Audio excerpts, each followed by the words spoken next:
2.0 এখানে সত্য ঘটনা শোনানো হয়। ওয়েলকাম ব্যাক, সকলকে স্বাগত হরর 2.0 13 নাম্বার এপিসোডে। সঙ্গে আমি আছি সৌমিক। আমাদের সঙ্গে প্রতিনিয়ত এমন কিছু ঘটনা ঘটে যার ব্যাখ্যা আমরা কোনোদিন খুঁজে পাই না। তাই এমন কিছু ঘটনা নিয়ে আমাদের এই হরর 2.0। আজকের এই ঘটনাটি খুব একটি ভয়ের ঘটনা, আর গ্রামের এই ঘটনাগুলো সত্যি খুব ভয়ানক হয়। তাই ভয়কে আরো কাছ থেকে অনুভব করতে জলদি কানে হেডফোন লাগিয়ে নিন। চলো শুরু করা যাক। আজকের ঘটনাটি পাঠিয়েছে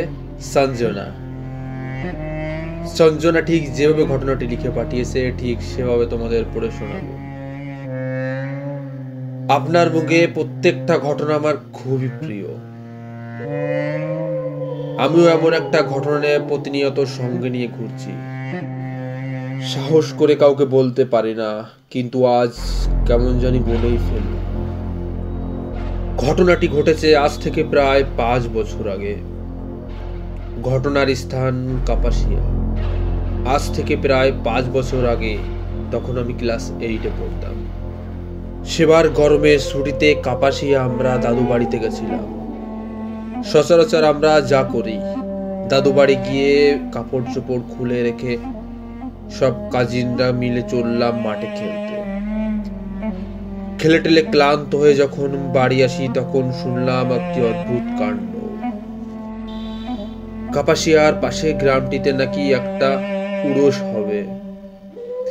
এতটাই ক্লান্ত ছিলাম যে আমি একেবারেই যেতে রাজি হইনি, কিন্তু বাড়ির সবাই যাবে তাই বাধ্য হয়ে আমাকে যেতেই হবে। আমরা যখন রওনা দিই প্রায় সন্ধ্যা হয়ে এসেছে। আমি, ছোট চাচা, আমার বাবা, ভাই আর 2 কাজিন, আমরা সবাই মিলে রওনা দিলাম দরগায় যাব বলে। কিন্তু যাওয়ার পথটা ছিল বড়ই দুর্গম। আমরা যে জায়গাটিতে যাব সেই রাস্তাটা খুবই খারাপ ছিল, তাই পুরো রাস্তাটা পায়ে হেঁটেই যেতে হবে আমাদের। খানিকটা যাওয়ার পর আবার ছোট ছোট 2টো ঝিলের মতো বিল রয়েছে, সেটা পার করে যেতে হবে আমাদের। হাঁটতে এতটাই কষ্ট হচ্ছে যে বলে বোঝাতে পারবো না। বেশ খানিকটা হাঁটার পর ক্লান্ত বোধ করছিলাম। প্রথম পড়লো সেই খালের মতো জায়গাটি। সন্ধ্যাটা ঘুরে চারপাশটা যেন অন্ধকার হয়ে এসেছে, অদ্ভুত একটা অন্ধকার। সেই দিনটা কেমন মেঘলা মেঘলা ছিল, বাতাস বইছে হুড়হুড় করে। বড় অদ্ভুত ছিল সেই মুহূর্তটা। অনেক খুঁজে পেতে একটা নৌকা পাওয়া গেল। আমরা সবাই মোটামুটি গাদাগাদি করে বসে পড়লাম সেই নৌকাটিতে। কিছুক্ষণের মধ্যে পার হয়ে গেলাম ও পারটিতে। নৌকাটি থেকে নামার সঙ্গে সঙ্গে মাঝি অদ্ভুত একটা কথা বলল, আর ঘটনার শুরু এখান থেকে। আমরা যখন নৌকাটি থেকে নামি, ঝপ করে মাঝি আমার বাবার হাতটি ধরে বসে আর বলে, এত রাত্রের বেলা পোলাপান লইয়া কইয়া যাইতেছ? বাবা তখন সেই মাজারের নামটি বলল। মাঝি কিছুক্ষণ চুপ করে আমাদের দিকে তাকিয়ে থাকে, তারপর বলল, উত্তরের পথ ধইরা যাইবেন না, দেরি হইলেও দক্ষিণের পথ ধইরা যাইবেন। আমরা তখন কিছুই বুঝিনি, কিন্তু মাঝির বলার ধরন থেকে বোঝা গেল উত্তরের পথে কিছু তো আছে। কিছু দূর হাঁটতে আমি বাবাকে জিজ্ঞেস করলাম, বাবা, মাঝি কি বলছিল? বাবা বলল, কিছু না। কিছু দূর হাঁটতেই আমরা একটা মোড়ের মতো জায়গাতে পৌঁছালাম। উত্তরে একটা রাস্তা গেছে আর দক্ষিণে একটা। এ রাস্তা প্রায় 1 মাইলের কাছাকাছি হবে। পুরোটাই পায়ে হেঁটে যেতে হবে। রাস্তার দুপাশে শুধু ধানিক জমি। মাঝখানটিতে বড় অদ্ভুত, আমার জীবনে আগে এমন কোনোদিনও দেখিনি। দুপাশের জমিগুলোতে ধান আর ধান, মাঝখানে ঘন জঙ্গল। জায়গাটা শুরু হয়েছে বড় বড় বাঁশবাগান দিয়ে। এতক্ষণে সন্ধ্যা নেমে পুরো রাত হয়ে গেছে। বাবার হাতে টর্চ, বাবা আগে আগে, আমার ভাই বোন মাঝখানটিতে, আর কাকু পিছন পিছন আসছে। কিছুক্ষণ দাঁড়িয়ে থেকে কাকু বাবাকে বলল, কোন দিক দিয়ে যাবেন? বাবা আমাদের দিকে তাকিয়ে বলল, বাচ্চাগুলো তো অত হাঁটতে পারবে না, চল উত্তরের পথটা দিয়েই যাই। কাকু বলল, কিন্তু মাঝি বলল।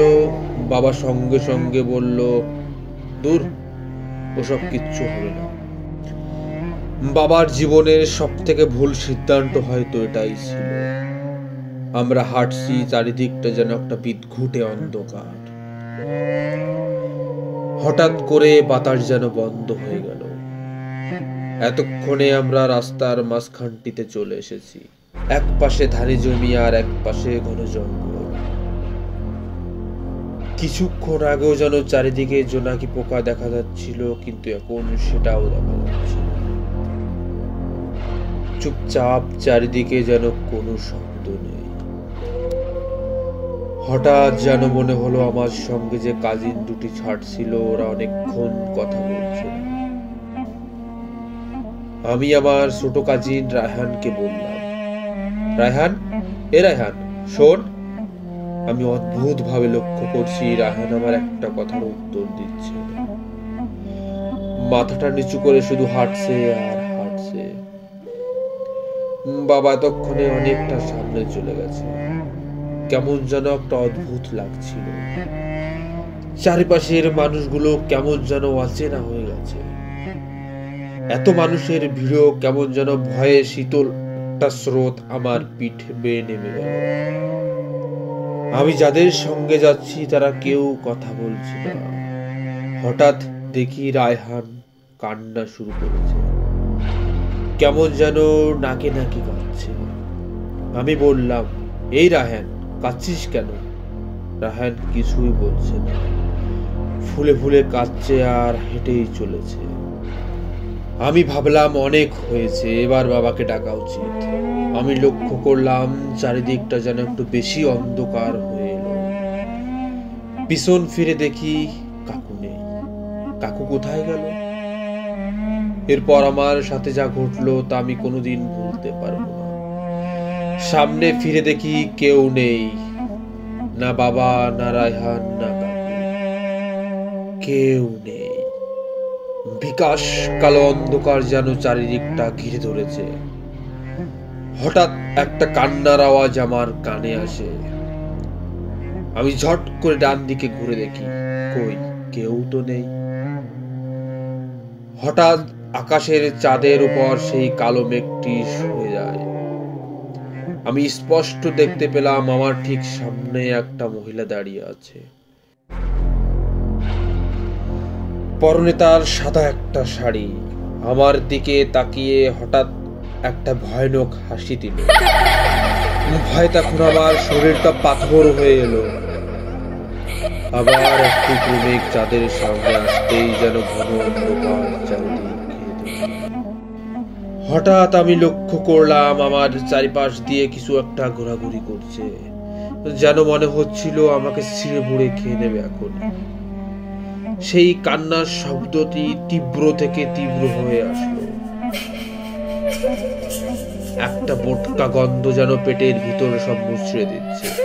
আমি চিৎকার করে বাবাকে ডাকতে লাগলাম, কিন্তু কেউ আমার শব্দ শুনতে পাচ্ছে না।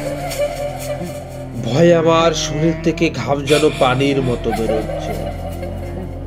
হঠাৎ কে যেন আমার হাতটা ধরে বসলো।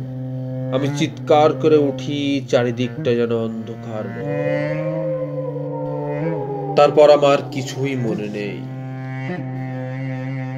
চোখ খুলতেই দেখি আমি মাজারের ফ্লোরে শুয়ে আছি।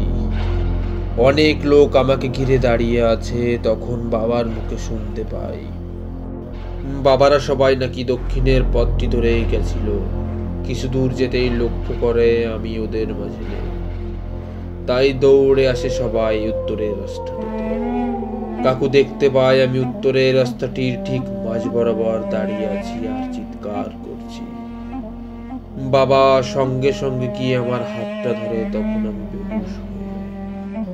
আমার সঙ্গেই ঘটে যাওয়া সত্য ঘটনাটি যদি আপনাদের ভালো লেগে থাকে তাহলে অবশ্যই আপনি আপনার চ্যানেলে আমার ঘটনাটি বলবেন। আপনার মুখে আমার এই ঘটনাটি শুনে আমি খুবই খুশি। ততক্ষণে সবাই ভালো থাকবেন, সুস্থ থাকবেন। ধন্যবাদ। ভিডিওটি কেমন লাগলো কমেন্টে অবশ্যই বলবেন, আর ভিডিওটি ভালো লাগলে লাইক, কমেন্ট, শেয়ার করে দেবেন আপনাদের বন্ধুদের কাছে। আর এরকম ঘটনা শুনতে আমাদের চ্যানেলের সঙ্গে জুড়ে থাকতে হলে চ্যানেলটিকে সাবস্ক্রাইব করে দেবেন। সবাইকে ধন্যবাদ। দেখা হবে পরবর্তী এপিসোডে।